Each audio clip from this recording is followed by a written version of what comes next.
네, 오늘은 89페이지 하단에 있는 용서의 의미부터 함께 보도록 하겠습니다. 지난 시간에 89페이지 용서의 의미 바로 전에까지 한 게 맞죠? 거기까지 말씀 아니에요? 그 전까지 했습니까? 거짓된 회개. 네네, 알겠습니다. 죄송합니다. 저는 여기다 체크를 해놔가지고. 네. 지난 시간에도 제가 잠깐 요 내용에 대해서 언급을 하긴 했었는데, 88페이지, 어쨌든 제가 88페이지까지 같이 복사해 드렸으니까 보시면 될 것 같습니다. 88페이지의 거짓된 회개 파트 보시면, 이제, 참된 회개를 복음적인 회개라고 한다면, 거짓된 회개를 율법적인 회개라고 말할 수 있습니다. 기독교 강요에서도 칼빈 선생님이 이제 그 내용들에 대해서 언급을 하고 있습니다. 그래서 이 복음적인 회개와 율법적인 회개에 대해서 이야기를 할 때, 복음적인 회개는, 이제, 요 기록된 내용에서와 같이 베드로의 회개에 대한 내용들을 통해서 그 내용들을 설명해주고 있는 것을 알 수가 있습니다. 그래서 베드로의 회개와 가룟 유다의 회개, 그러니까 결정적으로 제가 여러 가지 예를 통해서도 말씀을 드렸지만 성경에 기록된 많은 사람들의 회개의 모습들이 성경 말씀 가운데 등장하고 있는 것을 알 수가 있습니다. 그래서 악한 왕들 가운데서도, 악한 하나님의 백성들 가운데서도 회개를 하는 모습들을 나타내 보일 때가 있고, 또한 그와 같은 회개의 모습에 대해서 하나님께서 반응을 나타내 보이는 것을 우리가 기록된 말씀의 내용들을 통해 확인하게 될 때도 있다라는 것입니다. 그러니까 이러한 내용들 가운데서 우리가 오해할 수 있는 것이, 이제 그러면 그 사람들의 회개와 하나님의 백성들의 회개에 어떤 차이가 있는 것인가 라고 하는 것에 대한 의문을 제기할 수가 있다는 것이죠. 하지만 결과적으로 보았을 때 하나님께서 이런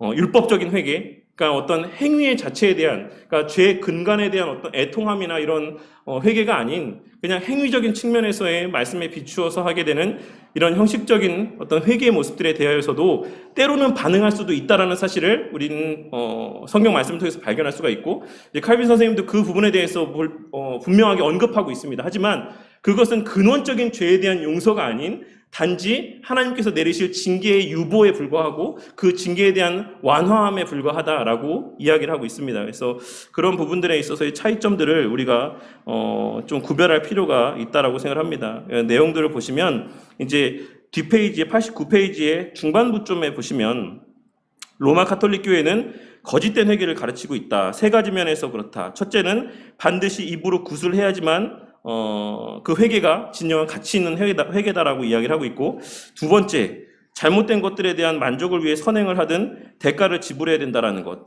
이것을 이제 보속교리라고 이야기를 하는데, 이 부분에 대해서 인간의 행함이 필요하다라는 것들에 대해서 로마 카톨릭에서는 이야기하고 있다는 사실입니다. 그리고 또한 세 번째는 통회함, 슬퍼하는 것이 있어야 된다. 어쨌든 소리를 내며 눈물을 흘려야지만 그것이 참된 회개다라고 하는 것들을 이야기하고 있다라고 하고 있습니다. 그래서 이 내용들에 대해서 이제 뒷부분에 용서의 의미라고 하는 오늘 살펴볼 파트에서 좀 더 깊이 있게 이 내용들을 다루도록 하겠습니다. 그래서 이것이 이제 칼빈 선생님이 이 기독교 강요에서 이야기하고 있는 스콜라주의자들의 잘못된 회개에 대한 가르침이라고 이야기를 하고 있습니다. 그러니까 스콜라적인 회개라고 이야기를 하면서 이러한 것이 옳지 못한 하나님께서 요구하시는 참된 회개의 모습이 아니다라고 이야기를 하고 있습니다. 하나님은 우리의 영 또는 생각을 보십니다. 그분은 외식적인 회개를 기뻐하지 않으십니다. 정치인들처럼 속으로는 무슨 생각을 하든지 겉으로 친절과 호의를 베풀면 사람들은 감동을 받겠지만 하나님께는 그런 허위가 용납이 되지 않습니다 라고 이야기하고 있죠. 그래서 오늘 우리가 주일 예배 시간에 나누었던 말씀을 통해서도 베드로 사도가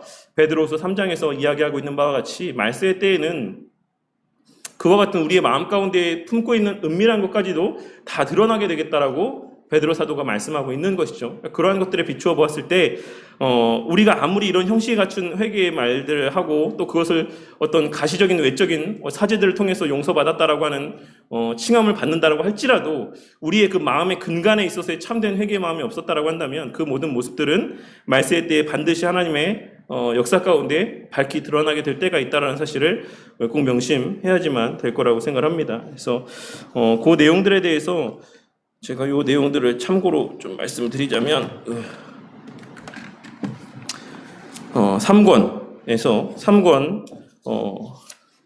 3장 25절에서 그 내용에 대해서 가짜 회개와 진짜 회개에 대해서 칼빈 선생님이 여기서 기독교 강의에서 얘기하고 있는 부분을 제가 좀 읽도록 하겠습니다. 지난 시간에 이거 안 읽었죠? 제가 이 내용 말씀 안 드렸죠? 네. 하나님께서 가짜 회개에도 친절하게 응답하시는 것을 보여주는 경우들은 궁극적으로 받게 될 처벌의 일시적인 완화에 불과하다. 아합은 하나님 앞에 자기를 낮춘 것이 사실이지만 그의 본 마음은 여전히 완고하고 악의를 품었다. 또한 에서의 경우 그는 분명 거절당했지만 그의 눈물로 인하여 현세의 축복은 허락되었다. 이런 신뢰들을 경계로 삼아 우리는 진지한 회개를 하도록 더욱 부심하고 노력해야지만 된다. 하나님께서는 이스라엘의 울음이 거짓이며 마음이 부정직한 것을 아시면서도 자주 손을 내밀어 그들의 재난을 완화하셨다. 그러나 그들은 이내 자기들의 본성으로 돌아갔다라고 이야기를 하고 있습니다. 그래서 이 3장 3권 25절에 기록된 내용들을 통해서도 우리는 참된 회개는 반드시 거기에 이제 수반되어지는 행실의 변화들이 있다라는 사실을 알 수가 있죠. 하지만 거짓된 회개는 다시금 본래의 죄의 모습으로 되돌아가게 되어 있다라고 하는 사실을 짚어서 설명을 하고 있다라고 할 수 있습니다. 그래서 어쨌든 거짓된 회개가 있을 수 있다라고 하는 사실을 우리가 꼭 기억해야지만 되겠고, 이제 89페이지 하단에 용서의 의미에 대해서 함께 살펴보도록 하겠습니다. 용서의 의미는 기독교 강요 3권의 4장에 해당되는 내용이라고 할 수가 있습니다. 근데 우리가 이 내용 앞서도 그렇고 계속해서 이제 회개에 대해서 생각해 보고 있는데, 회개에 대해서 우리가 한 가지 큰 의문을 갖게 되는 것 중에 하나가 이제 용서받지 못하는 죄에 대한 부분이, 제가 유시티 교리문답, 이제 예배 중에 유시티 교리문답을 얘기할 때도 말씀을 드렸지만, 많은 경우에 이제 용서받지 못하는 죄가 있고 용서받을 수 있는 죄가 있다라고 하는 인식들을 갖고 있는 성도님들이 의외로 꽤 있습니다. 그래서 성령을 회방하는 죄는 용서받지 못한다라고 하는 인식들을 갖고 있는 경우들이 있는데, 우리가 이제 기독교 강요의 내용들이나 여러 성경의 또 교리적인 내용들을 살펴보면 분명히 용서받지 못하는 죄에 대해서 성경에 언급되어 있는 것은 사실입니다. 그러면 이 용서받지 못하는 죄라는 의미는 무엇입니까? 우리가 그 죄에 대해서 회개를 해도 그 죄는 용서받지 못한다, 이런 의미겠습니까? 그런 것은 아니다라는 것이에요. 이 용서받지 못하는 죄라고 하는 것은 제가 예외 중에도 말씀드렸지만 이제 결국에는 유기된 자들이 범하는 죄에 대해서 이야기하고 있는 거예요. 결국에는 회개치 못하는 죄.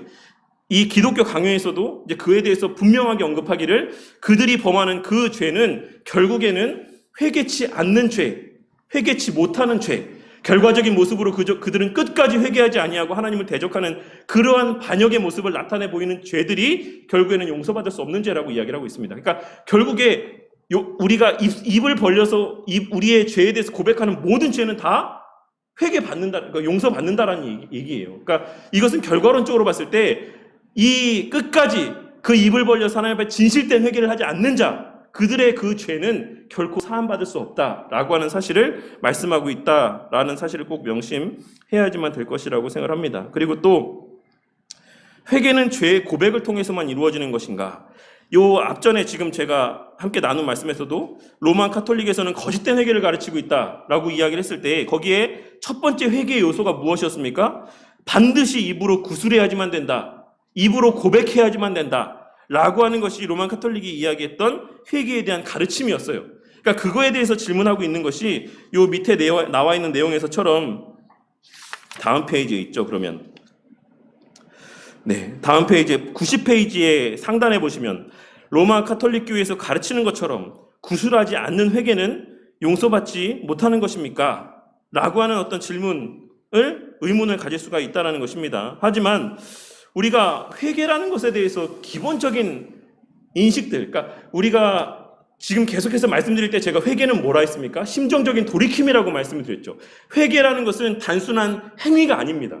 그러니까 우리가 일반적으로 회개라는 것에 대해서 생각할 때 내 입술로 죄에 대해서 고백하는 것, 이것을 회개다라고 생각하는 성도들이 너무 많이 있어요. 그냥 단순한 행위적인 측면에서. 근데 성경에서 말하는 회개는 그와 같은 행위적인 측면에서의 이 회개를 의미하고 있지 않습니다.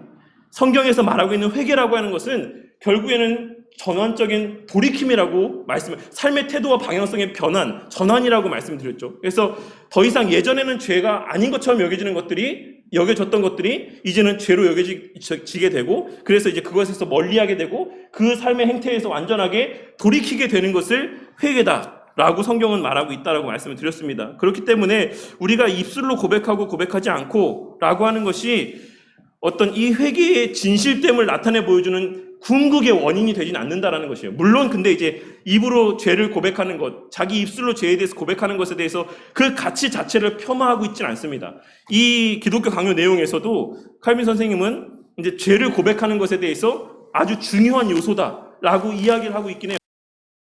그래서 스스로의 입술을 통해 죄에 대해서 자복하는 것에 대해서 가치를 부여하고 그것에 대해서 강조하고 있기 때문에 그렇습니다. 다만 로만 카톨릭에서 이야기하는 것처럼 그 죄에 대한 고백이라고 하는 것이 사제에게 하는 것, 사제에게 했을 때에만 효력이 있는 것은 아니다라는 것을 이야기하고 있다라는 사실을 좀 주의해서 살필 필요가 있습니다. 그래서 여기 보시면 이제 회개하지 않으면 죄를 용서받을 수 없는 것인가? 라고 하는 질문. 참된 회개를 해야지 죄들을 용서받을 수 있는가? 라고 하는 것에 대해서 먼저 좀 질문을 던지고 있습니다.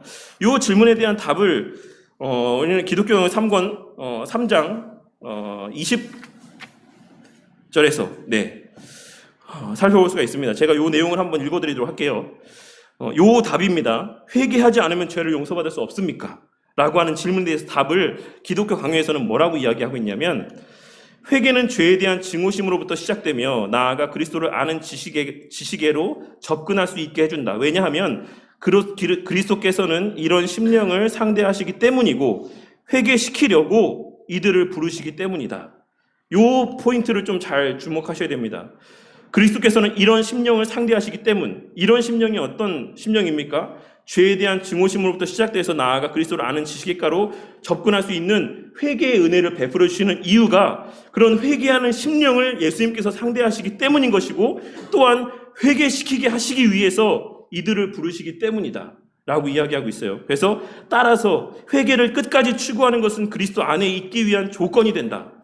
하나님께서 용서하신 죄 용서, 약속하신 죄 용서는 그의 긍휼하심이 원인인 회개를 전제함으로 그리스도인은 끊임없이 자기의 부패한 본성 기질과 싸워야 된다. 의를 위한 사랑에 사로잡힌 사람은 반드시 죄를 미워하게 된다. 이 죄를 미워하는 성향 자체가 성경이 말하는 회개의 근본적인 의미라고 할 수가 있는 것이죠. 그리고 그러한 자들은 반드시 자신의 입술을 통해서 죄를 고백하게 된다라는 사실을 명심해야지만 됩니다. 플라톤은 철학자의 삶이란 죽을 때까지 명상하는 삶이라고 했지만 우리는 이렇게 말한다. 그리스도인의 삶이란 육체가 철저히 죽고 하나님의 영이 우리 안에 다스리시기까지 육체를 죽이는 끊임없는 노력의 연속이다 라고 이야기한다라고 칼빈 선생님은 이야기하고 있습니다. 그래서 요 내용들을 근거로 했을 때 회개하지 않으면 죄를 용서받을 수 없습니까? 회개라고 하는 것은 전제 조건이기 때문에 맞다라고 할 수 있어요. 근데 그것이 우리의 어떤 행함 때문이 아니다라는 것이죠. 중요한 것은 하나님 그리스도의 십자가 대속의 공로로 말미암아 우리의 죄가 사함받는 것이기는 하지만 그 과정은 하나님께서 반드시 회개하게 하신다. 회개하게 하심을 통해서 그 대속의 효력을 받아 누리게 하신다라고 이야기하고 있는 거예요. 그러니까 요 상관관계를 우리가 잘 이해를 해야지만 됩니다. 우리가 회개하기 때문에 처절히 통회하고 반성하고 눈물 흘리고 그렇게 죄를 고백하기 때문에 그 모습을 보시고 하나님께서 우리의 죄를 용서해 주시는 게 아니라 그 용서의 근거는 그리스도께 있지만 그 효력을 받아 누리게 하시기 위한 과정으로서 회개를 하게 하신다라고 말씀하고 있는 것이죠. 그래서 참된 회개를 해야지만 죄들이 용서받는 것입니까? 네, 맞습니다. 라고 대답할 수 있는 것입니다. 그러면 정말 죄들을 용서받는 근거는 무엇일까요? 이렇게 질문하고 있는 이유는 무엇이냐면 이제 이 기독교 강요 3권 4장에서 이야기하고 있는 부분의 대부분의 내용이 뭐냐면 로만 카톨릭에서의 잘못된 회개에 대한 변증을 하고 있는 거예요. 그들의 회개가 잘못됐다라고 하는 것을 지금 이야기하고 있는 겁니다. 그래서 4장의 제목이 무엇이냐면 복음의 순수성과는 거리가 먼 스콜라 궤변가들의 회개론, 고해와 만족설을 논의함, 이렇게 4장의 제목을 정하고 있습니다. 그래서 그런 내용들을 근거로 봤을 때 우리가 죄를 용서받는 근거가 무엇인가? 라고 하는 질문을 던질 수 있게 된다는 것이죠. 로만 카톨릭에서는 죄를 용서받는 근거가 어디에 있습니까? 우리가 잘 아는 것처럼 천국의 열쇠를 이제 베드로에게 줬죠. 그러니까 베드로에게 주었다는 것을 이제 로만 카톨릭 같은 경우는 교황에게 주었다라는 하나의 근거로 제시를 하고 있습니다. 그러니까 왜 그런 이야기들이 나왔는가라고 하는 것에 대해서도 제가 예전에 한번 말씀드린 적이 있는데 이제 철저하게 상황적인 측면과 정치적인 요소들이 다분히 있었어요. 왜냐하면 이제 그러니까 동로마 제국과 서로마 제국이 나누어지면서 이제 본래의 서로마 제국의 중심이었던 로마에 있었던 그 로마 교회의 권위라고 하는 것이 이제 서로마 제국이 망하게 되면서 결국에 이제 동로마 제국만 남고 콘스탄티노플로 모든 정치 경제 중심이 옮겨가게 된 거예요.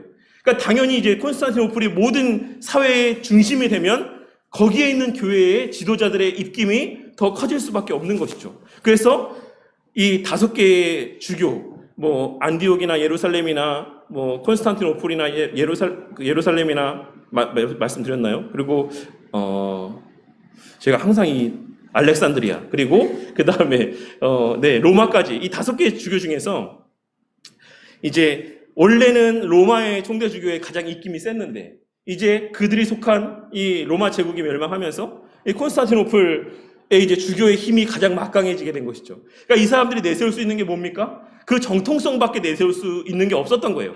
우리 교회는 베드로가 세운 교회야. 우리 교회는 베드로가 세운 정통성이 있는 교회야. 그리고 그 열쇠를 베드로에게 주셨어. 그러니까 당연히 우리 교회의 권위가 가장 세, 가장 높아. 이렇게 주장하게 된 것입니다. 그러니까 어쨌든 그것이 이제 서방 교회를 이어서 내려온 로만 카톨릭이 계속해서 주장하는 바라고 할 수가 있고, 그러한 내용들이 계속해서 이제 교황들을 거치면서 점점 더 견고해져 갔다라고 할 수가 있습니다. 근데 이제 그런 내용들에서 파생되어져서 오는 게 뭡니까? 결국에는 그 죄를 사하는 권세도 이제 교황에게 있다라는 것이에요. 예수님께서 베드로에게 위임하셨고, 그 위임하신 권세가 교황들에게 계속해서 전수되어 내려왔고, 그래서 사제들에게 그 죄를 사하는 권세가 있다라고, 그 교황에게 위임된 권세를 통해서 사제들이 그 죄를 용서해 주는 것이다라고 이야기를 하는 것입니다. 하지만 우리가 이야기하는 이 죄들을 용서받는 근거는 무엇입니까? 앞서도 말씀드렸던 것처럼 예수님의 십자가 대속의 은혜로 말미암아 우리는 죄 용서함을 받는 거예요. 그러니까 그런 것들 때문에 이런 질문들이 제시되어지고 있다라고 할 수가 있습니다. 로마 카톨릭 교회가 가르치는 것처럼 구술하지 않는 회개는 용서받지 못하는가라고 하는 것에 대해서 되게 상당 부분 분량을 할애해서 칼빈 선생님은 이야기를 하고 있습니다. 그래서 3권 4장 9절에서부터 11절까지 요 짧게 제가 빨리 좀 읽도록 할게요. 요 내용들에 대해서. 구술하지 않는 회개는 용서받지 못하는 것인가? 그래서 3권 4장 9절에서는 비밀 고백을 정당화하기 위한 일련의 조작이 행해졌다. 먼저 히브리어 찬송하라를 고백한다. 로 번역을 했습니다. 이것을. 그리고 다음으로 고백하는 마음을 명랑하게 하라는 힘이 있다고 주장하기 위해서 기쁨과 찬송의 소리라는 말을 제멋대로 끌어다가 넣고 붙였다 라고 하는 말들을 통해서, 이 외에도 여러 가지 이야기들을 통해서 이런 죄를 사제 앞에서 고백하게 하는 행위들, 이런 공적인 고백들이 근거가 없다, 로만 카톨릭이 이제 멋대로 고안해낸 방법이다라고 하는 것을 이야기를 하고 있습니다. 그래서 이 내용들, 로만 카톨릭에서 터무니없는 회개관을 주장하고 있는 것들에 대해서 이제 전체적으로 비판하고 있는 것이 사장의 전체 내용이라고 할 수가 있어요. 그래서 공적인 고백이 물론 중요하죠. 의미가 있고 그것은 교회에서의 회개에 있어서 중요한 요소라고 할 수 있지만 그것이 필수적이다라고 이야기할 수는 없다라고 이야기를 하고 있고, 무엇보다 사제에게 죄를 고백해야지만 그 죄에 대한 용서를 받을 수 있다라고 하는 것은 잘못된 교리다라고 하는 내용들을 이 기독교 전체 사장의 내용들을 통해서 계속해서 반론하고 있습니다. 우리는 죄를 회개했는데도 그러면 왜 도대체 여전히 동일한 죄들을 범하고 있는 것입니까? 라고 하는 질문을 또한 던질 수 있죠. 이에 대해서 제가 지난번 설교 때인가 신학 강좌 때인가도 말씀을 드렸었는데, 이 질문에 대해서 얼마 전에 총신대의 박재은 교수님이라고 하는 분이 이제 중고등학교 수련회를 가서 이 질문을 들었다고 그랬나? 어쨌든 이 질문에 대해서 이제 사전에 그 질문의 내용들을 들었대요. 그래서 이제 가시기 전에 제가 이 내용을 정리했다라고 들었는데, 어쨌든 그 내용들을 제가 참고로 좀 이렇게 정리해 왔습니다. 그래서 중생, 거듭남으로 새로운 본성의 씨앗을 받아서 새 사람이 됐는데 왜 우리는 또 죄를 짓습니까? 라고 하는 질문에 대해서 이야기하기를, 이 질문에 대해서 다양한 각도로 대답할 수 있겠지만 바빙크 선생님의 말씀을 잠시 빌려서 대답을 대신하도록 하겠습니다. 라고 이야기하면서 그 바빙크 목사님의 이제 개혁파 윤리학에 있는 내용들을 제가 잠깐 읽어드리도록 하겠습니다. 영적인 삶의 질병이라고 하는 것은 병적인 사고방식, 한 사람이 영적인 사람을 저지하고 압도하는 병든 지성을 가르치는 것으로 이해해야지만 된다. 이 질병이라고 하는 것, 그러니까 죄를 짓는 이 질병이라고 하는 것이 자리 잡고 있는 곳은 새 본성이 아니라 옛 본성이다라고 이렇게 바빙크 선생님은 이야기를 하고 있어요. 그래서 이 문장을 이제 풀어서 박재현 교수님이 설명하고 있는 내용들을 제가 하나씩 좀 말씀드리도록 할게요. 그래서 첫 번째, 중생 후에도 여전히 사람에게는 옛 본성이 남아있다라고 하는 사실을 바빙크 선생님은 이야기하고 있는 것이죠. 둘째로는 중생 후에도 죄악된 병원균들이 옛 본성 안에 자리 잡아 그 옛 본성을 숙주로 삼아서 죄성이라는 피를 빨아먹으며 기생하고 있기 때문이다라고 이야기하고 있습니다. 셋째로는 그리스도의 재림 때 영화된 부활체를 입기 전까지 옛 본성은 완전히 없어지거나 사라지지 않기 때문이다 라고 할 수 있어요. 그러니까 제가 늘 말씀드리지만 우리가 하나님 앞에 의롭다고 여김받는 것, 간주되어진다라고 말씀을 드렸어요. 그러니까 우리의 그 칭의라고 하는 것은 우리의 본성 자체를 변화시키는 그런 드라마틱한 하나님의 역사는 아니다라는 것입니다. 우리는 여전히 죄된 본성이 남아있어요. 그런 우리에게 그리스도의 보혈이 덮여짐으로 말미암아서 하나님 편에서 우리를 보실 때에는 그리스도의 보혈만이 보이는 것이고 그 십자가상에서 우리에게 전가된 예수님께서 성취하신 의가 하나님 앞에 보이는 것이죠. 그래서 하나님 편에서 우리를 보셨을 때 의인이라고 칭해 주시는 것이지 우리의 본성 자체가 변화된 것은 아니다라고 제가 말씀드린 것을 아마 기억하실 거라고 생각합니다. 그래서 그 이야기를 이제 바빙크 선생님도 이제 개혁파 윤리학에서 이야기를 하고 있는 것입니다. 그리스도의 재림 때 영화된 부활체를 입기 전까지 옛 본성은 완전히 없어지거나 사라지지 않기 때문이다. 그래서 우리가 죄를 짓는다라는 것이에요. 그 안에 이 병원균이라고 하는 것이, 이 병적인 사고방식들이 그 안에 또아리를 틀고 있기 때문에 계속해서 우리의 죄성을 빨아먹으며 또 이렇게 힘을 양분으로 삼으며 또 계속해서 죄를 짓게 만든다는 것이죠. 여전히 남아있는 옛 본성이 새 본성을 향해서 끊임없이 결투 신청을 해오기 때문이다. 이러한 것을 가리켜서 또 영적인 치열한 전투와 전쟁이라고 이야기를 합니다. 중생전에 늘 함께 동고동락했던 옛 본성은 오랜 친구처럼 너무나도 익숙하고 편안한 존재이기 때문에 옛 본성이 속삭이는 유혹에 쉽게 넘어가기 때문이다 라고 이야기하고 있어요. 이 부분이 되게 중요하다고 생각해요. 이 부분에서 이야기하고 있는 바가 뭡니까? 죄는 자의적인 것입니다. 죄는 자의적인 거예요. 누가 억지로 막 나를 죄를 짓게끔 막 몰고 가는 게 아니다라는 것이에요. 내 남아있는 옛 본성이 그 죄의 습성에 대해서 너무나도 쉽게 반응한다라는 거예요. 그것이 내가 지금까지 살아왔던 방식이기 때문에 그런 작은 유혹에도 내 마음이 막 큰 요동함을 일으키고 조금만 센 유혹이 오면 여지없이 그 유혹 가운데 넘어지는 모습들을 나타내 보인다라는 것입니다. 자의에 의해서, 내 선택에 의해서. 그리고 옛 본성은 나의 가장 약한 부분을 가장 잘 알고 있기 때문에 가장 약한 부분만을 전략적으로 공략하기 때문이다 라고 이야기를 하고 있어요. 그래서 관건은 옛 본성을 어떻게 제어하고 통제하느냐에 달려있다. 바빙크는 옛 본성을 제어하고 통제하는 유일한 방법을 하나님 말씀에서 찾았다. 하나님의 말씀만이 치료약이라는 것이다. 바빙크 선생님의 개혁파 윤리학 603페이지에 이 내용들이 기록이 되어 있습니다. 그래서 우리는 중생 후에도 여전히 옛 본성의 깊숙한 곳에 만성적으로 자리 잡고 있는 죄성 때문에 아픈 자이고 그 죄성 때문에 죄를 짓는 것이다 라고 이야기를 하고 있는 것입니다. 그래서 어쨌든 그 내용들이 요 지금 질문에 대한 답이 될 수 있을 거라고 생각합니다. 그리고 그 내용들에 대해서 칼빈 선생님 또한도 이 3권 4장 1항에서부터 1절에서부터 7절까지 그리고 7절에서 또 6절의 내용까지 그 내용들을 계속해서 반복적으로 언급하고 있다라고 할 수가 있습니다. 그래서 그 내용들 중에서 3권 4장 7절만 그거는 다른 내용이군요. 어쨌든 그건 다음번에 요 내용들에 대해서는 해당 부분에 대해서 말씀드리도록 하겠습니다. 로만 가톨릭 교회에서는 세례를 받으면 그 직전까지 범한 죄들이 일단 용서받는다고 가르친다. 이 말이 무슨 말이냐면 만약에 우리가 이제 예를 들어서 오늘 세례식이 있어갖고 세례를 줬어요. 그러면 요 세례식이 있기 이전까지의 죄에 대해서 사함을 받는다라고 가르친다라는 사실입니다. 그리고 그 이후에 범하는 죄들은 고해를 통해서 용서를 받는다고 합니다. 미사를 지속적으로 드리면서 죄들을 용서받기 위해서 그리스도의 희생을 들먹입니다. 게다가 기억나지 않아서 구술하지 못했을 경우에는 연옥에서 죄들을 씻고 천국에 이른다라고 이야기를 합니다. 이것은 거짓된 복음입니다.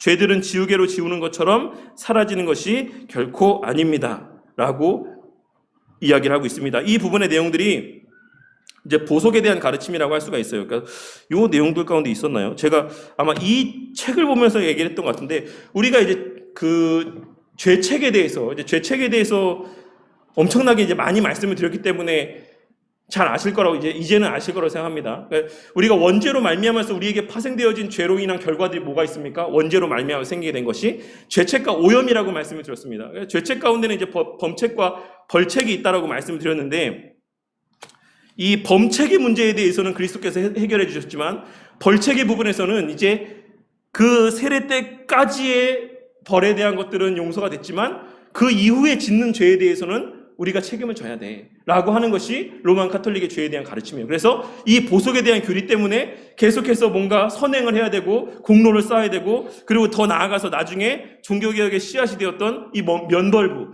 우리가 일반적으로 면죄부라고 이야기하지만 그 면벌부가 더 정확한 표현이라고 할 수 있죠. 이 면벌부가 발행이 되게 된 배경에 이러한 보속의 교리가 자리하고 있다라고 할 수가 있는 것입니다. 하지만 여러 번 말씀드렸죠. 예수님께서 십자가에 달려 죽으셨을 때의 이 죄책 부분에서의 범책과 벌책의 문제가 완전하게 다 해소가 됐다라고 말씀드렸습니다. 요즘에 많은 논쟁이 있긴 하지만 이 범책이 뭐라고 말씀드렸죠? 죄를 범했다라고 하는 사실입니다. 유죄의 선언이라고 할 수 있고, 그 사람이 죄를 범했다라는 범죄자라는 낙인, 이 부분과 그 다음에 죄를 지었을 때 말미암아서 그 죄로 인한 형벌을 받아야 되는 그 죄에 대한 책임들, 결과들, 이 두 가지가 다 예수님으로 말미암아서 해결이 되었다라고 말씀을 드렸어요. 근데 로만 카톨릭은 아니다라고 이야기하는 거예요.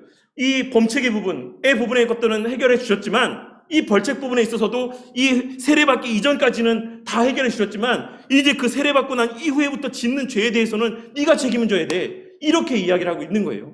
근데 우리는 이 앞으로의 지을 모든 죄까지도 다 예수님의 십자가에 달리심으로 말미암아 해결이 되었다라고 우리는 믿고 있는 것이죠. 우리가 회개로 말미암아서 죄 용서만 받는다라고 하는 것이 앞서 칼빈 선생님이 뭐라 했습니까? 그것이 전제 조건이고 그것이 과정이라고 말씀드렸어요. 전도라는 미련한 수단을 통해서 하나님께서 구속 역사를 완성해 나아가시는 것처럼 우리의 입술을 통해서 고백해 하시는 회개라는 수단을 통해서 하나님의 죄 용서의 은혜들을 받아 누리게 하신다라고 말씀하고 있으신 것이죠. 그러니까 우리가 전도를 했을 때 이게 우리가 전도했기 때문에 구원받은 겁니까?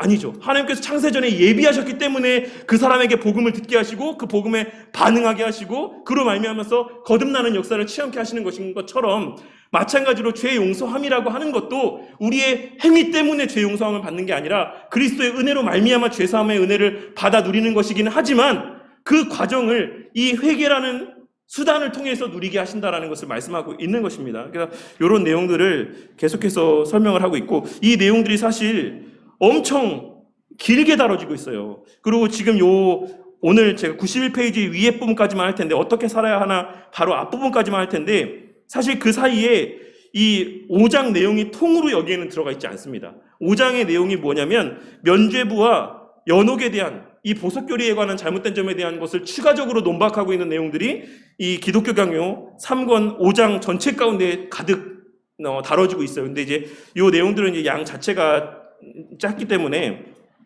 5장에 이제 그 부분에 대해서, 연옥이나 이런 부분에 대해서는 아예 언급을 하고 있지 않긴 합니다. 어쨌든 그래서 이제 보석에 관한 가르침들이 이제 로만 카톨릭의 잘못된 회개에 대한 가르침이다라고 하는 것을 기억하시면 되겠고, 그러면 죄들의 용서의 진정한 뜻은 무엇일까요? 그래서 죄를 가리우심을 받는 자는 복이 있고 주께서 그 죄를 인정치 아니하실 사람은 복이 있도다라고 하는 말씀에서 답을 찾을 수 있습니다. 먼저 죄들의 용서를 받는 자는 평안합니다. 금지된 실과를 먹고 불순종한 이후에 자기들의 벗었음을 알게 된 아담과 하와는 무화과 잎을 엮어서 치마로 삼았지만 하나님은 그들을 위해서 가죽옷을 지어 입히셨습니다. 이처럼 죄들의 용서라는 것은 기본적으로 죄를 덮는다라고 하는 의미로 이해를 해야지만 된다라고 말씀을 드릴 수 있습니다. 그래서 예전에도 제가 이 예를 설명드리면서 여러 번 말씀을 드렸었는데, 이제 죄라고 하는 것이 우리의 관점에서는 이렇게 우리의 전 인생을 우리는 이제 가로로 놓고 보고 살 수밖에 없죠. 우리의 시선으로 봤을 때는 처음과 중간과 끝으로 이런 서사의 관점에서 바라볼 수밖에 없지만, 하나님, 시간의 개념에 구애를 받지 아니하는 하나님이 우리의 삶을 바라보실 때는 우리의 삶이라고 하는 것은 통시적인 관점에서 바라보실 수 있다는 것입니다. 그러니까 우리의 전생애를 한 번에 바라볼 수 있다는 것이에요. 그래서 우리가 예를 들어서 이 원통을 우리의 삶이라고 한다면 우리는 이렇게 바라보지만, 하나님의 관점에서 이렇게 바라본다라고 하면 우리의 전생애 가운데 어느 시점에서의 죄가 있다라고 하더라도 하나님 편에서는 그 죄가 보인다라는 것이에요. 우리가 어느 시점에 삶의 죄를 지었던지 간에. 근데 이 위에가 그리스도의 십자가 보혈의 은혜로 가리워져 있다는 것입니다. 그래서 우리를 볼 때 우리 안에 있는 이런 우리의 연약한 죄된 모습들이 하나님 앞에 보이지 않는다는 것입니다. 이 그리스도의 보혈만이 보이는 거죠. 이런 의미를 가리켜서 가리워졌다. 그 죄가 가리워졌다라고 성경에서는 말씀하고 있다는 사실을 우리가 좀 깨달을 수 있어야지만 될 것이다라고 생각합니다. 그래서 이런 죄를 가리우심을 받은 자들은 복이 있고 주께서 그 죄를 인정치 아니하실 자들 사람은 복이 있다라고 하는 이런 말씀이 그러한 내용들을 언급하고 있다는 사실을 우리가 좀 이해를 했으면 좋겠습니다. 그리스도의 의로 덮는 것입니다. 하나님께서 더 이상 우리를 죄인으로 여기지 않겠다는 것입니다. 그리스도의 의가 우리의 의가 되었기 때문입니다. 그러니까 이 부분이 이제 오늘날 가장 큰 좀 뜨거운 감자 핫 이슈로 떠오르고 있지도 않죠. 이제는 떠올랐고 이미 이제 이런 논의들이 엄청나게 이제 논의가 돼서 이제 거의 좀 매조지어지고 있는 것 같은 분위기이긴 하지만, 그래서 예수님께서 율법의 모든 요구를 다 순종하셔서 성취하신 그 의로움을 우리 가운데 전가하여 주셨기 때문에 이제 우리는 우리의 의로움으로가 아니라 그리스도의 성취하신 그 의로움으로 하나님 앞에 의로운 자로 여김받게 되었다라는 것입니다. 그리스도는 우리 죄들을 가져가시고 우리는 그분의 의를 가져왔다라고 말할 수가 있습니다. 이것이 성경에서 말하고 우리가 믿는 이중전가의 교리입니다. 그래서 영어로는 그레이트 익스체인지라고 제가 배우긴 했는데 맞나요? 어쨌든 이렇게 위대한 교환이라고 이야기를 하죠. 그래서 우리의 죄가 예수님께 전가되어지고 예수님의 의가 우리에게 전가되어지는 이런 위대한 교환이 십자가상에서 이루어졌다라고 우리는 그렇게 믿고 있습니다. 그리스도는 우리의 죄들을 가져가시고 그분의 의를 가져왔다라고 말할 수 있습니다. 죄들을 용서받았다거나 죄를 덮였다는 뜻은 더 이상 죄들을 범하지 않는 것이 아니라 죄의 지배를 더 이상 받지 않는다라는 의미입니다 라고 이야기하고 있어요. 이 부분도 3권 3장 11절에서 이 내용에 대해서 이야기를 하고 있어요. 3권 3장 11절 제목이 무엇이냐면 지배력을 잃었으나 여전히 살아있는 죄라고 이야기하면서 칼빈 선생님은 이야기하기를 하나님께서 세례를 통해 구원의 은혜를 약속하심으로 교회를 모든 죄에서 깨끗하게 하신다라고 하신 말씀은 죄의 본체보다도 죄의 행실에 관한 것이다라고 보아야지만 한다. 신자는 옛사람이 십자가에 못 박히고 죄의 법이 폐지되었고 죄 책에서 해방되었다. 하지만 여전히 죄는 신자 안에 거하는데 물론 이 죄의 흔적이 신자를 지배하는 것은 아니고 무기력을 의식하게 하여 겸손하게 만든다라고 이야기하고 있죠. 이게 하나님의 백성들에게서는 무기력이 무엇에 대한 무기력을 지금 칼빈 선생님은 이야기하고 있는 것이겠습니까? 죄에 대해서 싸워 이길 수 있는 것에 대한 우리 스스로의 능력이 무능력하다는 것을 인정하게 된다는 것이에요. 그래서 우리의 그런 어떤 선한 행실들을 우리의 것으로 자랑하지 않게 된다는 것이죠. 그것을 내가 잘해서 나는 죄를 안 짓고 살아. 내가 열심히 기도하고 신앙생활 열심히 했기 때문에 나는 죄와 무관한 삶을 살아. 이렇게 하지 못하게 만든다는 것이에요. 그런 무기력들을 통해서 하나님께서 겸손케 하신다라는 선한 의도의 결과들도 초래하신다라는 것입니다. 율법은 우리 영혼 전체가 하나님께 대한 사랑으로 충만해야 된다라고 요구하는 까닭에 여기에서 떠나게 되는 순간 그 즉시로 그만큼 하나님께 대한 사랑에서 벗어난 것이고 따라서 죄로 기울어졌음을 부정하지 못한다. 그래서 여전히 그 지배력은 잃어버렸지만 죄가 우리를 지배하지는 못하지만 여전히 그 죄라고 하는 것은 우리 안에 살아서 역사하기는 한다라고 하는 사실을 칼빈 선생님도 기독교 강요에서 이야기를 하고 있습니다. 그리고 인간은 자발적으로 자신의 욕심에 이끌려서 죄들을 범합니다 라고 이야기하고 있습니다. 우리가 회개할 때는 욕심에 미혹되는 자신을 미워할 수 있어야지만 됩니다. 죄목들을 지워달라고 간구하는 것이 아니라 이 죄목들을 지워달라고 간구하는 간구가 바로 로만 카톨릭에서 이야기하는 고해성사죠. 그 죄에 대해서 일련의 내용들을 하나 조목조목 다 고백하고 요 죄도 지워주시고 이것도 지워주시고 이것도 용서해 주시오라고 하는 것이 카톨릭의 회개지만, 로만 카톨릭이 이야기하는 회개지만, 우리 그리스도인들에게 있어서의 바른 간구의 내용이라고 한다면 죄목들을 지워달라고 간구하는 것이 아닌 죄의 지배에서 벗어난 자신이 그것의 지배를 받지 않고 이기적인 욕망을 따르지 않도록 간구해야 된다라고 이야기를 하고 있습니다. 진정으로 용서를 구한다라고 한다면, 성령의 역사를 받기 원한다라고 한다면 말씀을 우리는 묵상을 해야지만 된다. 앞서 바빙크 선생님이 개혁파 윤리학에서 이야기하고 있는 바와도 맥을 같이 한다라고 할 수가 있죠. 그 질병에서 자유할 수 있는 유일한 길은 말씀을 가까이 하고 말씀을 묵상하는 길밖에 없다. 그 외에는 다른 왕도가 없다라고 우리 신앙의 선배들과 성경 말씀은 여전히 증거를 하고 있습니다. 그래서 그리스도께서는 수고하고 무거운 짐진 자들아, 내게 배우라 그리하면 너희 마음이 쉼을 얻으리니라고 약속을 하셨다라고 이야기를 하면서 요 내용까지 4장까지죠. 요 내용들이 4장까지에 언급되어 있는 전체적인 내용들에 대해서 언급을 하고 있습니다. 그런데 연옥에 대해서만 잠깐 이제 말씀을 드리고 마치도록 할게요. 연옥에 대해서만. 5장에서 6장에 들어가기 앞서서 6장이 그리스도인의 삶에 대한 부분들을 언급하기 앞서서 이제 5장의 면죄부와 연옥에 대한 어떤 보석교리의 내용들에 대한 것을 좀 보충적으로 이제 설명을 하고 있는데 5장의 제목을 뭐라고 짓고 있냐면 제가 말씀드리자면 보석설에 첨부된 면죄부와 연옥이라는 제목으로 이 5장의 내용들을 전개해 나아가고 있습니다. 그래서 그 요약만 제가 말씀드리도록 할게요. 5장 전체 요약만. 칼빈은 4장에 이어서 로만 카톨릭의 미신적인 신앙을 겨냥하며 면죄부와 연옥을 비판한다. 이것들은 로만 카톨릭의 잉여 공로 개념과 연관되어 있는데 그리스도를 수없이 모독하며 구축되었고 지금도 매일 새롭게 그리스도를 모독하며 여러 가지 중대한 죄악들을 저지르게 하므로 우리는 이 일을 도저히 묵인할 수 없다. 오직 그리스도의 피만이 신자들의 죄를 위한 유일한 보속과 유일한 속죄와 유일한 정화이므로 면죄부와 연옥은 그리스도를 심각하게 모독하고 있다. 왜냐하면 이러한 교리는 결국 그리스도의 구속의 효능의 불충분성을 전제하는 소름 끼치는 교리이기 때문이다. 로만 카톨릭의 그릇된 성경 해석을 핵심적으로 비판한 후 칼빈은 성도들의 순결한 지혜에 호소하면서 본 주제를 마감한다. 그들은 심각한 미신들로 단순한 사람들을 혼란스럽게 만들었지만 나는 지나쳐 넘어가겠다. 비록 이 미신들이 수없이 많고 그 대부분이 너무나 괴상하여 어떤 고상한 면이 전혀 없을지라도 말이다. 나는 또한 세상 사람들의 큰 무지를 이용하여 자기 욕심을 따라 장사하던 그들의 저질적인 행위들에 대하여서도 침묵하겠다. 그것들은 결코 끝이 없을 것이다. 그것들을 일일이 이야기하지 않아도 나는 선량한 독자들은 충분히 자기 양심을 경고케 할 것이다. 나의 선량한 독자들은 충분히 자기 양심을 경고케 할 것이다 라고 이 전체 내용에서 핵심적인 기독교 강의 내용을 이렇게 이야기하면서 내용을 요약하고 있습니다. 그래서 이 연옥교리를 주장하는 사람들이 이야기하는 몇 가지 성경 근거 구절들이 있어요.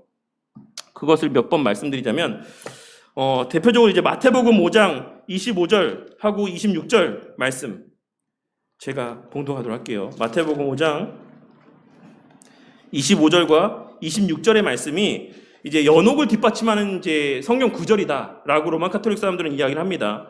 너를 고발하는 자와 함께 길에 있을 때에 급히 사화하라. 그 고발하는 자가 너를 재판관에게 내어주고 재판관이 우리에게 내어주어 옥에 가둘까 염려하라. 진실로 내게 이르노니 내가 한 푼이라도 남김이 없이 다 갚기 전에는 결코 거기서 나오지 못하리라. 이 26절의 말씀이 핵심이죠. 진실로 내게 이르노니 내가 한 푼이라도 남김이 없이 다 갚기 전에는 거기서 결코 나오지 못하리라. 이것이 연옥이 존재한다라고 하는 그 뒷받침이 되는 구절이라고 이야기를 합니다. 근데 우리가 이 내용들을 전체적으로 보시면 아시겠지만 우리가 성경 말씀을 해석할 때 그냥 하나의 문장 절만 갖고 해석하는 것이 바른 성경 해석이 아니다라고 말씀을 드렸었죠. 물론 성경 해석에 여러 가지 원리들이 있지만 그 중에 하나를 말씀드리자면 전체 문맥에 살펴서 앞뒤 문맥과 이 본절이 어떤 상황에서 나온 말씀인가에 대해서 살핀 다음에 이 말씀의 의도를 파악해야지만 우리가 그와 같은 잘못된 오해, 오늘날 이야기하는 것처럼 말씀 뽑기도 많이 하죠. 교회들에서 연말에. 이런 것들도 아무 맥락이 없이 그냥 성경 말씀 한 구절을 뽑아서 이 말씀이 마치 나의 1년에 주신 말씀인 것처럼 생각하는 것. 이런 것들도 이런 전체 문맥에 따져서 성경 말씀을 해석해야 된다는 원리에 반하는 잘못된 모습이라고 할 수가 있어요. 어쨌든 이 말씀을 이야기하지만 이 말씀은 사실상은 화해에 대한 말씀을 예수님께서 하고 있는 것이에요. 이것이 연옥을 뒷받침해주는 말씀이라고 할 수가 없다라는 것입니다. 그리고 빌립보서 2장 10절의 말씀에서도 그와 같은 내용들을 언급하고 있고 또 하나 그냥 고린도전서 3장 12절과 13절만 제가 보도록 하겠습니다. 고린도전서 3장 12절과 13절. 만일 누구든지 금이나 은이나 보석이나 나무나 풀이나 지프로 이 터 위에 세우면 각 사람의 공적이 나타날 터인데 그날이 공적을 밝히리니 이는 불로 나타내고 그 불이 각 사람의 공적이 어떠한 것을 시험할 것임이니라. 이렇게 이야기하고 있죠. 그래서 여기서의 이 공적을 밝히는 불, 이것을 연옥의 불이라고 로만 카톨릭에서는 주장을 합니다. 그래서 이제 사람의 업적을 이제 시험을 받는 그런 과정들을 통과한다라고 이야기를 하고 있는 것입니다. 그런데 여기서는 뭡니까? 여기서 말하고 있는 것이 결국에는 사람이 행한 것이 하나님의 어떤 구원에 있어서의 무가치함을 말씀하고 있는 것이에요. 결국 하나님의 은혜만이 우리의 구원에 있어서 유일한 가치가 된다라는 사실을 말씀하고 있는 것인데, 이것을 이제 이야기하면서 이것을 연옥에 있는 어떤 자신들을 뒷받침하는 교리, 그런 성경적 근거라고 말씀하면서 이 사람들이 연옥에 대한 교리에서 주장하고 있는 게 또 하나가 뭐냐면, 사도들하고 성자들은 연옥을 통하지 않는다라고 이야기를 해요. 바로 죽으면 그들은 바로 천국으로 간다라고 이야기를 합니다. 그러면서 그들의 그와 같은 연옥 교리를 주장하는 근거로 지금 이 공력에 대한 이 말씀을 근거로 제시하고 있는 거예요. 이 말씀의 의미는 뭐라고 말씀드렸죠? 사람의 행함은 하나님의 구원에 있어서 아무런 가치가 없다라는 사실을 말씀하고 있다라고 제가 설명을 드렸죠. 그러니까 정반대되는 어떻게 보면 개념이라고 할 수가 있는 것이에요. 그러니까 로만 카톨릭에서 자신들의 어떤 교리를 주장함에 있어서 주장하고 있는 제시하고 있는 성경적 근거들이 얼마나 빈약하고 성경을 바르게 해석하지 못하면서 비롯된 오해들인지를 우리가 이러한 내용들을 통해서, 또한 칼빈 선생님의 이러한 논박들을 통해서 확인할 수가 있는 것입니다. 그래서 우리는 정리하자면 우리의 죄 용서함은 무조건 그리스도의 십자가 대속의 공로로 말미암아서 우리의 죄 문제가 해결되었다라고 하는 사실에 대해서 꼭 기억을 해야지만 될 거라고 생각합니다. 그리고 회개라는 수단을 통해서, 회개라는 수단을 전제해서 하나님께서는 죄 용서의 은혜를 베풀어 주시지만, 그 회개라는 것 또한도 하나님께서 우리에게 회개케 하신다라고 하는 것을 꼭 명심해야지만 되겠습니다. 그리고 마지막으로 요 교회의 공적인 고백에 대해서 이야기하고 있는 바가 무엇인지 설명하고 있는 내용만 짧게 보고 오늘 마치도록 하겠습니다. 교회의 공적인 고백, 성경에 따르면 사적 고백으로 두 가지 형식이 있음을 알게 된다. 첫째, 우리 자신을 위한 것으로 우리는 서로 자신의 죄를 고백해야지만 된다. 일반적으로 혼자 고민하거나 속 끓는 일이 있을 때 누군가를 믿고 의지할 만한 사람한테 속을 털어놓으면 그것을 이겨내기 한결 쉬워진다. 그러므로 믿을 만한 성도들 간에 이런 문제들을 서로 고백하면서 서로를 위해 기도하는 시간을 갖는 것은 필요하다. 이때 고백 또는 상담의 상대로는 아무래도 목사가 좋다. 그러니까 이 내용들을 우리가 오해해서는 안 된다는 것이에요. 이것을 목사에게만 이 죄의 문제는 털어놓아야 된다라고 이야기하고 있지 않고, 될 수 있으면 목사에게 털어놓는 것이 좋다라고 이야기하고 있다. 이 말의 뉘앙스에 대해서 좀 우리가 잘 살필 필요가 있어요. 믿을 만한 성도가 있고 동역자들이 있다라고 하면 그런 사람들과도 자신의 죄 문제에 대해서 함께 틀어놓고 함께 고민하고 함께 기도하는 그런 과정들이 성도에게 유익이 된다라고 이야기를 하고 있는 것입니다. 그러면 목사는 성경 말씀을 통해서 죄를 이기도록 도와주고 용서에 대한 확신을 심어줌으로써 적절히 위로할 수 있을 것이다. 물론 반드시 목사에게만 죄를 고백할 수 있다는 것이 아니고 기타 다른 지체들에게까지도 기꺼이 그리할 수 있어야지만 된다. 이러한 때에 중요한 것은 고백을 받거나 상담을 받은 사람이 성경의 근거를 따르지 않고서는 고백하는 사람의 양심을 속박하지 않도록 조심해야지만 된다는 점이다. 완전한 고백을 강요하거나 술책을 써서 자꾸 죄를 캐내려고 해서도 안 된다. 또 모든 사람에게 요구해서도 안 된다. 또한 여기에는 어떠한 경우에라도 목사 자신의 횡포가 끼어들어서는 안 되고, 동시에 성도가 오직 주님만을 바라보지 못하게끔 만드는 미신에 빠져서도 안 된다. 그러므로 이런 일을 보다 섬세하고 완전하게 수행하려면 아무래도 목사나 장로 등의 직분자들에게 유리할 것이다. 이제 그러한 점에서 목사와 장로들을 통해서 이런 죄의 고백의 과정들이 진행되는 것이 유익할 것이다라고 제안하고 있는 것이죠. 재현하고 있는 것이죠. 그리고 또한 다른 지체들을 위한 고백이 있다. 예수님께서는 산상수훈에서 그러므로 예물을 제단에 드리다가 거기서 내 형제에게 원망 들을 만한 일이 있는 줄 생각나거든 예물을 제단 앞에 두고 먼저 가서 형제와 화목하고 그 후에 와서 예물을 드리라고 말씀하셨다. 여기에 보면 형제 자매와의 관계 회복이 제사 곧 예배를 드리는 의식보다 더 중요하다. 예배를 드리는 것보다 형제 자매에게 지은 죄를 고백함으로 용서를 받아 깨어졌던 관계를 회복하는 것이 더 중요하다. 그러므로 한 성도가 다른 성도에게 해를 끼쳤을 경우 상대방에게 진심 어린 마음으로 잘못을 인정하고 용서를 빌 수 있어야지만 된다. 용서를 빈다 할 때에도 우선 하기 좋고 또한 순서상으로 그처럼 말로써 시작할 수 밖에 없는 것이겠지만 이후로도 진정성 있는 모습들을 보여주어야지만 된다라고 이야기를 하고 있어요. 그래서 우리가 회개라고 하는 것, 서로에 대한 죄의 문제에 대해서 서로 고백하는 것이 예배를 드림에 있어서보다도 더 우선한다라고 하는 그만큼의 가치를 부여하고 있다는 사실을 우리가 간과해서는 안 돼요. 그리고 또 하나 겉으로만 그런 모습을 나타내 보여서는 안 된다. 그렇게 우리가 사과를 하고 그에 대한 용서를 구했다라고 하면 반드시 그에 수반되어지는 변화된 행실들과 그런 모습들이 나타나야지만 된다. 이것을 강조하고 있다라는 것입니다. 그리고 또 하나 우리가 주의해야 되는 것은 한편 이런 경우에 용서 요청을 받는 상대방 역시 기꺼이 용서하고 사랑으로 품어줄 수 있어야지만 된다. 무슨 말입니까? 죄를 지은 사람이 상대방에게 회개하게 용서를 구하는 것도 의무입니다. 그것도 마땅한 도리예요. 예배드리기에 앞서서. 하지만 그렇게 그 죄의 용서의 구함을 받는 사람도 그 죄를 그 자리에서 용서해 주는 것이 그 사람에게 요구하시는 하나님의 요구고 의무다라는 사실을 말씀하고 있는 것입니다.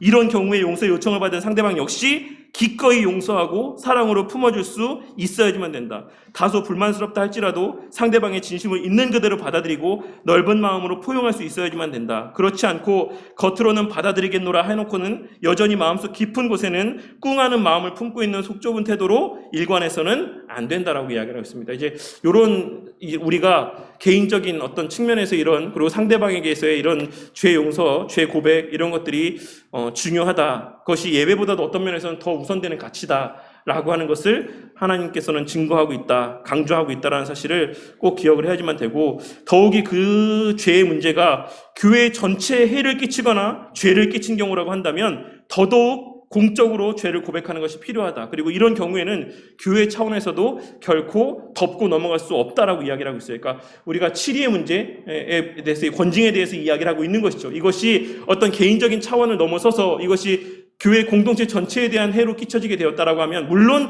개인적인 해에 있어서도 어떤 그 중함의 정도에 따라서 교회 차원에서의 권징으로 이어질 수 있는 경우들도 있지만 교회 전체의 구성원들에 대한 해악으로 이어지게 된 경우에는 반드시 교회 차원에서의 권징이 있어야지만 된다라는 사실을 말씀하고 있는 것이에요. 그리고 개혁교회 안에서는 이 순서가 이제 목사에게 그 사제에게 독점적으로 주어졌던 그 모습이 이제 교회 안에 공적인 예배의 순서 가운데로 포함되게 된 것이죠. 그래서 개혁교회 안에서는 반드시 그 죄의 고백에 대한 회개의 시간들이 항상 포함이 되어 있습니다. 그리고 공적인 목사 강단에서의 목사의 그 하나님 말씀에 근거한 죄 용서함의 선포가 있고 그러한 예배 순서들을 항상 거기에 포함해 놓고 있다라는 사실을 꼭 기억해야지만 되겠습니다. 그 내용들이 바로 이 전체적인 이 기독교 강호에 근간한 또 우리 신앙의 선배들의 전통에 근거한 예배 순서 가운데의 모습이라는 사실을 우리가 깨달을 수 있으면 좋겠습니다. 네, 여기까지만 오늘은 좀 나누도록 하고요. 마치도록 하겠습니다. 혹시 오늘 이 전체적인 물론 제가 너무 짧은 시간이고 이 내용이 사실 너무 긴 내용이라서 다루지 못한 부분들도 많이 있을 거라고 생각해요. 근데 뭐 언제가 될지 알 수 없지만 언젠가 우리가 좀 이 기독교 강독 시간들을 좀 가졌으면 하는 마음이 있긴 합니다. 또 제가 이제 이렇게 교제하는 목사님들 몇몇 목사님들 교회에서는 이제 요 기독교 강독 모임을 이제 물론 전체를 대상으로 하지 않고 원하시는 분들과 하긴 하지만 그래서 요 내용들을 한번 전체적으로 쭉 읽어보고 그 내용들에 대해서 나누는 시간들을 나중에 한번 가졌으면 하는 마음이 있고 그 시간에 요 절마다 담겨져 있는 요 내용들에 대해서도 한번 살펴보는 그런 시간들을 갖도록 하겠습니다.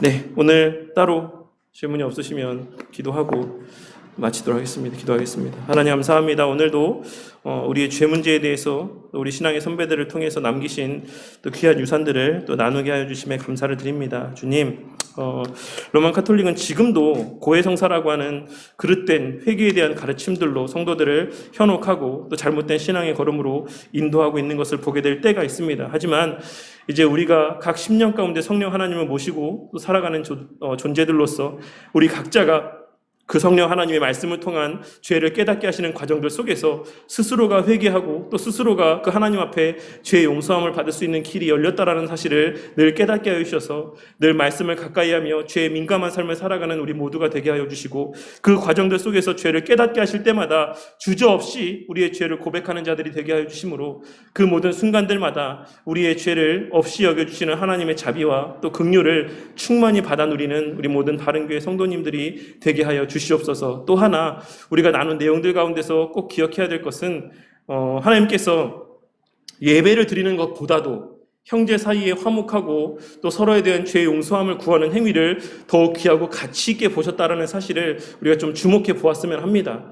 오늘날 교회 안에서 얼마나 성도들 사이에서의 많은 반복과 대립과 시기와 미움과 질투가 난무하는 가운데 있습니까? 그럼에도 불구하고 아무렇지도 않게 거룩한 예배의 모습들 가운데 참여하는 모습을 보게 될 때가 참으로 많이 있습니다. 하지만 그러한 자들의 그 예배의 모습이 아무리 거룩하고 그 모습들이 얼마나 또 열심 있는 모습이라 할지라도 그 하나님의 말씀에 근거하여서 그러한 모습들을 하나님께서 기쁘게 흠양하시지 않는다는 사실을 깨닫게 하여 주심으로 우리가 늘 스스로의 죄에 대하여 돌아보며 혹여라도 나의 부족과 연약으로 인하여 다른 성도나 다른 지체의 마음 가운데 근심케 된 일들이 발생하였다라고 한다면 주저없이 그에게 나아가 용서를 구하고 또 그 용서의 구함을 받게 되는 이 또한 그것이 의무라는 사실을 기억하고 그 죄를 용서할 줄 아는 넓은 아량의 마음들을 갖게 하여 주시옵소서. 그래야 이 교회에서 드려지는 모든 예배가 주님께서 기뻐 받으시기에 합당한 예배가 되게 하여 주시고 늘 그와 같은 예배의 자리에서 예비하신 영적인 유익들을 우리 모든 성도님들이 날마다 충만히 받아 누리게 되는 역사가 있게 하여 주시옵소서. 앞으로도 이 회개와 죄 용서와 우리의 신앙에서의 죄와 관계된 이 가르침들이 실제적인 삶의 모습들 가운데 또 체험되어지고 그로 말미암는 영적인 유익들이 언제나 충만하게 우리 가운데 누려지고 만끽되어지게 하실 줄 믿사오며 이 모든 말씀 우리 주 예수 그리스도 이름 받들어 기도드렸습니다. 아멘.